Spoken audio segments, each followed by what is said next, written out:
انتخاب کن و همونجا بمون تا اگر دیدگاهت یا منطقت عوض شد و خواستی که دستبندیت رو تغییر بدی. تو زندگی خودت رو ببر جلو. هم روان آرومتری داریم، هم اعصابمون خیلی آرومتره و همین که اکسپلور یک جای اینقدر واسه جنگیدن دیگه نمیشه.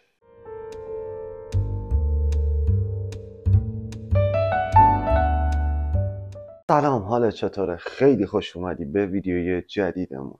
امروز میخواستم که حقیقت یه ویدیو برات آپلود کنم راجع به باز یه سری از چیزهای خیلی عجیب توی دنیا، ولی احساس کردم که یه موضوعی هست که هم توی پادکست ها خیلی دارن راجبش صحبت میکنن، تازگی ها، و اصلا این موضوع کلا همین اواخر داره پیش میاد. اما موضوع چیه؟ موضوع دسته‌بندی چیزهای مختلف تو ذهن افراده. این دسته‌بندی های زیادی که به وجود اومده و همه آدما تو دنیا دارن میرن تو یه بخشیش قرار میگیرن و دسته های دیگر رو مسخره میکنن. مثال اینو بخوام برات بزنم، میشه همون چیزی که تازگی ها وایرال شده که مثلا چه میدونم به خیلی از پسرا میگن پرنسس، یا مثلا به خیلی از دخترها که میان فقط یه چالشی انجام میدن، حالا میرقصن یا هر چیز دیگه ای میگن هرزه یا هر چیز اینجوری دیگه ای. به نظرم زیادی داریم شلوغش میکنیم.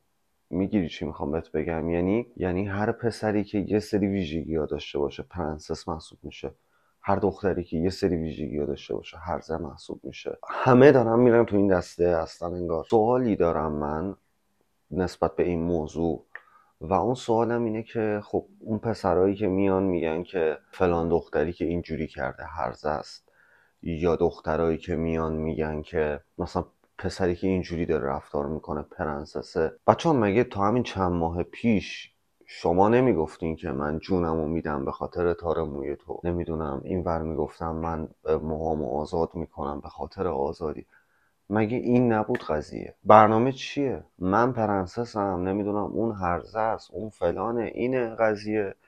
که خب بگین این همه بچه نرن الکی تیر نخوره تو سر و کلشون بمیرن. چون دارم میگم دسته‌بندی دیگه. دسته‌بندی تو باید انتخاب کنی که تو کدوم دسته قرار میگیری، نه اینکه تو همه دسته ها باشی. همین برنامه خندوانه است که الان این اینستاگرام رو باز میکنی همه جا پر شده از پستای رامبد جوان و جناب خان و فلان و اینا و همه کامنت زدن اون زیر. جالبه همتون اون زمان میومدین کامنت میزدین، فوش خار و مادر میدادین به رامبد جوان که چه مسخره بازیه این. الان ولی داریم میگین رام بود کجایی، ما با تو بد کردیم فلان و این میدونی قشنگ نشون دهنده همین چیزیه که بهت گفتم. میدونی این نمیشه. این که تو در لحظه اعتقاداتو عوض کنی داری آسیب میزنی به خودت، به اطرافیانت، به جامعت. عده زیادیمون اینجورین، تو لحظه دارن نظرشون رو عوض میکنن. کامنت های مثلا یه پیجی رو باز میکنی که یه دختر خانمی وایستاده صرفا مثلا توی اروپا ویدیو گرفته و یه سری لباسای راحت پوشیده وایستاده داره حالا صحبتی میکنه، حرفی میزنه یا هر چیز دیگه ای. کامنت ها رو وا میکنی همه دریوری باره این خانم کردن، شروور گفتن، نمیدونم. اگر تو داری این ویدیو رو میبینی و داری اذیت میشی که یه آدمی با لباسی که راحت اومده وایستاده جلوی دوربینش و داره صحبت میکنه، این مشکل توه. اون آدم مشکل داره یا اون آدم هرزه است یا هر چیز دیگه ای. این مشکل از پدر مادر شماست که شما رو اینجوری تربیت کرده که هر چیزی رو که توانایی پذیرفتنش رو نداری یک برچسبی روش میچسبونی و میگی این هرزه است، برو اونور. این که پرنسسه بابا ولم کن. اینم که اینجوری نمیشه. ته یه جا بالاخره میفهمی که مشکل خودتی. اگر احساس میکنی که تو هم جز اون افرادی هستی که دسته‌بندی هنوز مشخص نیست و یا نمیدونی که دیدگاهات توی زندگی نسبت به این دسته‌های مختلف چیه، لطف کن دسته‌بندیت رو با توانایی فکری که الان داری، با اون منطقی که الان توی زندگی داری، اون دسته‌بندی ها رو واسه خودت مقایسه کن و اون دسته‌بندی درستی رو که احساس میکنی به کارت میاد و دیدگاه تو اونه انتخاب کن و همونجا بمون تا اگر دیدگاهت یا منطقت عوض شد و خواستی که دسته‌بندیت رو تغییر بدی. ولی وقتی تو میای میزنی هرزه و یکی میاد میزنه که آقا این خیلی آدم خوبیه واسه چی زدی هرزه، و این دوتا شروع میکنن لایک گرفتن، حالا اونایی که تفکرشون این وره یا تفکرشون این وره این زیر شروع میکنن، تو اومدی کامنت زدی هرزه و فکر کردی که الان چقدر این آدمو تخریب کردی، تبریک میگم به تو، باعث دیده شدنش شدی، دستت درد نکنه. باعث شدی که یک جنگی زیر پیج و پستش را بیفته و افراد بیشتری این پست رو ببینن و اکسپلور متوجه بشه که او چه تعامل این پست بالاست، پس بذارم هم اینو به همه نشون بدم. اگه تا الان به 10% 20% نشون داده بودم، الان میام به 80% جامعه نشونش میدم. پس میبینی در اصل کارت هم به نفعشه. یعنی این جنگه که راه میفته اصلا به نفع خیلی هست که زیر پستاشون و زیر پیجشون جنگی را بیفته. و این وسط کی داره میبازه؟ اون دوستمون که داره پولشو در میاره، حالا پستش داره ویو خوب میگیره، پیجش داره میره بالا، و این وسط تنها کسی که داره ضرر میکنه من و توییم که داریم کامنت میزنیم، انرژیمون رو داریم میذاریم، اعصابمون داره خورد میشه. بعضی وقتا اصلا این کامنت رو به فوش و فوشکشی کشیده میشه. میدونی وقتی با این دیدگاه میای نگاه میکنی به قضایا، میفهمی که چقدر احمقانه بوده تمام این مدت این جنگ هایی که اصلا داریم. یعنی من اصلا دارم میگم فلان پسر میاد چه میدونم وای میسته جلوی دوربین آرایش میکنه، مدل خواهرش وایستاده یا هر چیز دیگه ای، و همه اومدن کامنت زدن که پرنسس نمیدونم ولی فلانامون. و من میگم خب اصلا به من چه الان، چیکارش کنم؟ داره آرایش میکنه که داره آرایش میکنه. مگه تو خونه من داره این کارو میکنه؟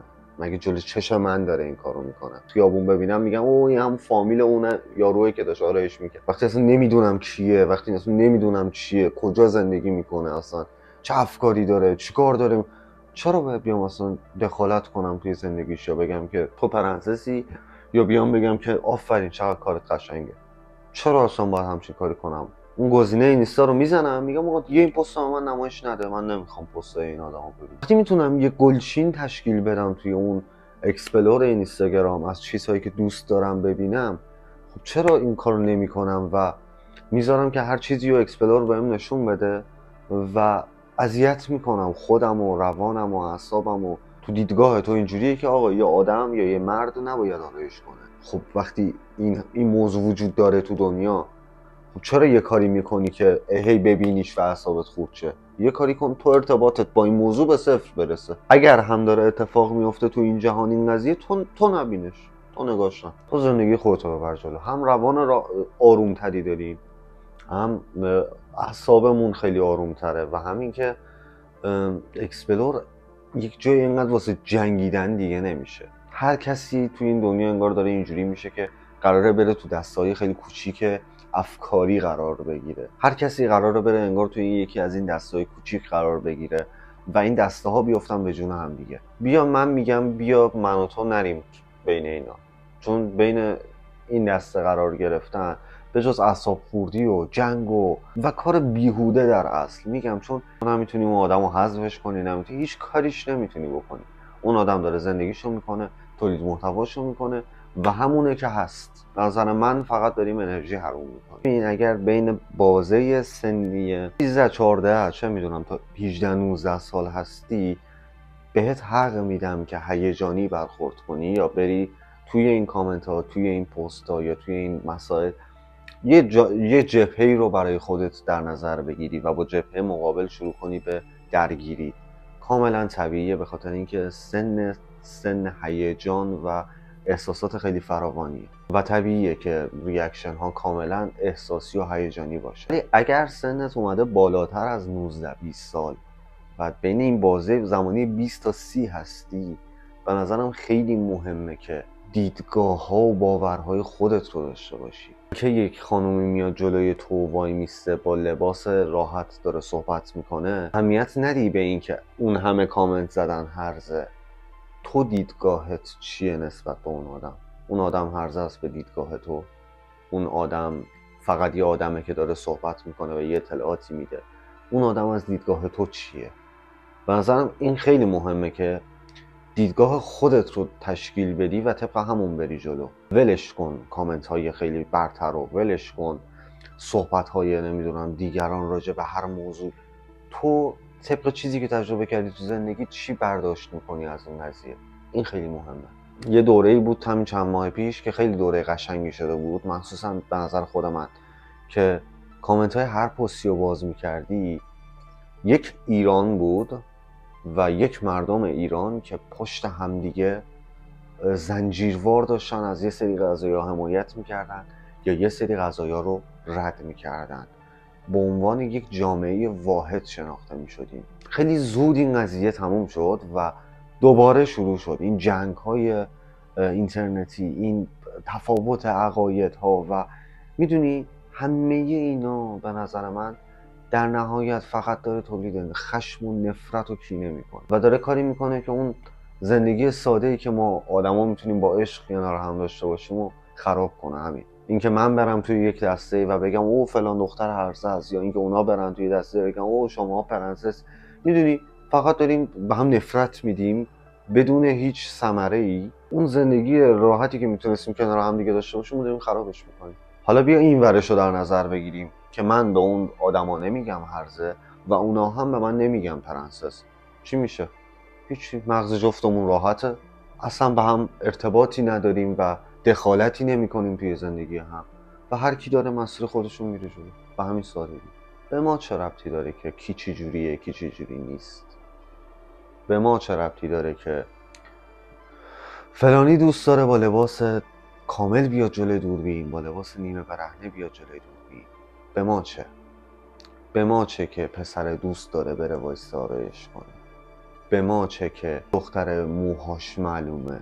به ما چه که هزاران چیز توی این خاک وجود داره که به ما چه هستن؟ این روند بخواد پیش بره، این آرامش نسبیه بین این جامعه هیچ وقت برقرار نمیشه، چون همیشه یه سری افراد تو دستای مختلف این قضایا قرار دارن و با هم جنگ دارن. فرزند منو تو مدرسه ترویج دادن به این سمت که بیا برو LGBT شو، اونجا به من مربوط میشه. موظفم که وارد عمل بشم و یک جوری تلاش کنم که یک منطقی رو به اون فرزند بدم که با منطق درست اگر هم چیزی رو میخواد انتخاب کنه. به نظرم خیلی قشنگ‌تره که به زندگی هم کاری نداشته باشیم در کل تا زمانی که اون زندگی ها به هم ربط پیدا کنه یا بخواد که مانع پیشرفتمون بشه یا هر چیز اینجوری دیگه. اون موقع به نظرم لازمه که از حق خودمون دفاع کنیم. در غیر این صورت الکی داریم وارد جنگ مسخره میشیم، چون جای هیچ کسی هیچ وقت زندگی نکردم و نمیدونم که چه چیزایی رو اون فرد تجربهش کرده تو مسیر زندگیش. تنها چیزی که میدونم اینه که خون این بچه‌هایی که از بینمون رفتن شرمنده‌شون بشم روزی که اگر دیدمشون تو دنیای دیگر، حالا به قول ادیان، ببخشید شما این همه رفتین 1000 تا کار کردین بعد من اومدم به همجنسای شما گفتم هرزه. میدونی دوست ندارم این عذاب وجدانه رو داشته باشم، برن انقدر دردناک جلوی چشم هممون هزاران بلا سرشون بیاد و 6 ماه بعدش دوباره پرنسس تو چی میگی؟ وای تو که بابا هرزه. بیفایده است و خسته کننده. ندونستن این که ما چی هستیم، کی هستیم و چی میخوایم خیلی ساله که ما گرفتارشیم. موضوع این بحث برات مفید بوده باشه و خیلی دوست دارم که نظرتون نسبت به این مسائل حتما برام کامنت بذارید تا دیدگاه تو رو بدونم. شاید دیدگاه من اشتباهه نسبت به این موضوع. هیچ وقت فراموش نکن که خیلی زیاد دوست دارم و تا دیدار بعدی، بدرود.